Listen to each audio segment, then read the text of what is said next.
Thank you, Mr. Chairman, and thank you, Secretary Perry and Secretary Gordon Hagerty, for being with us today, and of course for your ongoing access. It's really very helpful. If there's time at the end, I'll maybe get into some plutonium pit production questions, but it sounds like we've covered it pretty effectively. But so let me focus, first of all, on something that's very important specifically to my home state of North Dakota, and that is warhead modernization efforts. Obviously, it's important to us in Minot. Our B-52s, of course, carry the long-range standoff weapons, and then, of course, the ICBMs and whatever might replace them that are both hosted at Minot really are depending on getting the new warheads on schedule so that we can continue to provide the strategic deterrence that our country and our allies need and depend on. So let me just put it real straightforward. I'm going to maybe ask 3 questions in one, Hagerty, and then you can answer all of them probably in one breath.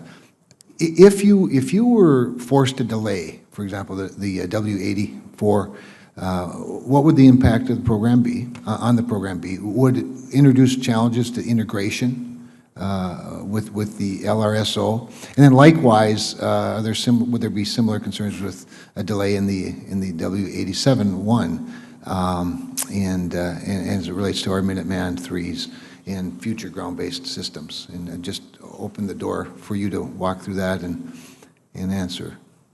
Certainly. Thank you, Senator Cramer. Yes, obviously, our programs are all 5 of our modernization programs are currently on cost and on schedule, and they are completely aligned with our customer, the Department of Defense. If we see any slippage whatsoever in any of our programs, that could obviously affect or impact and will impact the LRSO or the GBSD programs, the W-80-4 or the 78 replacement programs. Again, we're thoroughly aligned with the Air Force right now and with the Department of Defense. And so we need the additional funding, the resources necessary to continue those programs so they are on schedule, on budget, so we can deliver them on time to the Department of Defense. Any chance of doing it faster than that? We have our challenges, and of course, as Senator Reid had said, we're busier than we have been since the 1980s. We are working every possible way to slim up the margins, to do whatever we can to move faster, quicker, and speedier, as General Hyten often likes to say. But we are thoroughly aligned with the Air Force, and where we can make commitments to improve those processes and those timelines, we will do so. But those are we're working as closely as we can with the Air Force to make sure that we can deliver on our commitments. Secretary Perry, anything you'd want to add to that? Well, I'll just say that they restarted Phase 6, which activates the W-87-1 modification program. So, and that, that obviously supports the ground-based strategic deterrent.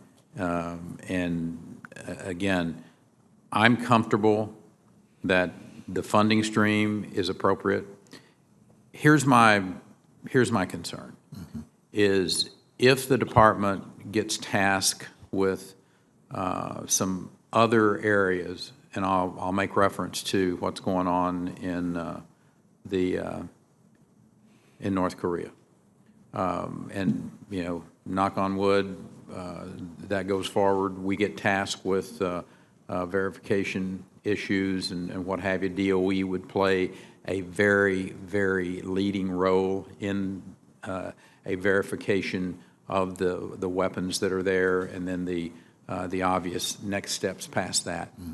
Were that to be the case, then I would remind this committee that the funding that would be required for DOE to take those additional duties on would be substantial. And at that particular point in time, Administrator Gordon Hagerty's job becomes incredibly challenging.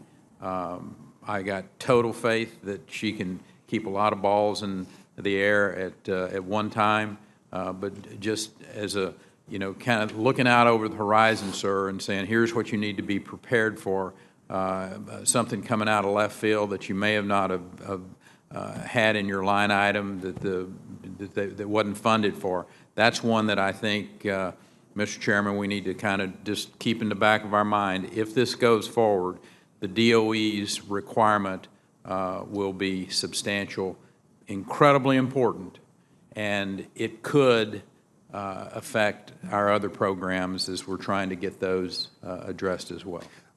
Secretary Perry, thank you for that observation and for that warning, because wouldn't we all love to be able to have too much to do with Yes, regard sir. to the Be a Korean good problem Peninsula? to have. It sure would, but I, like you, am confident that Secretary Gordon Hagerty is capable of a lot of multitasking. That's been my observation. I thank you both for keeping the main thing the main thing. Thank you.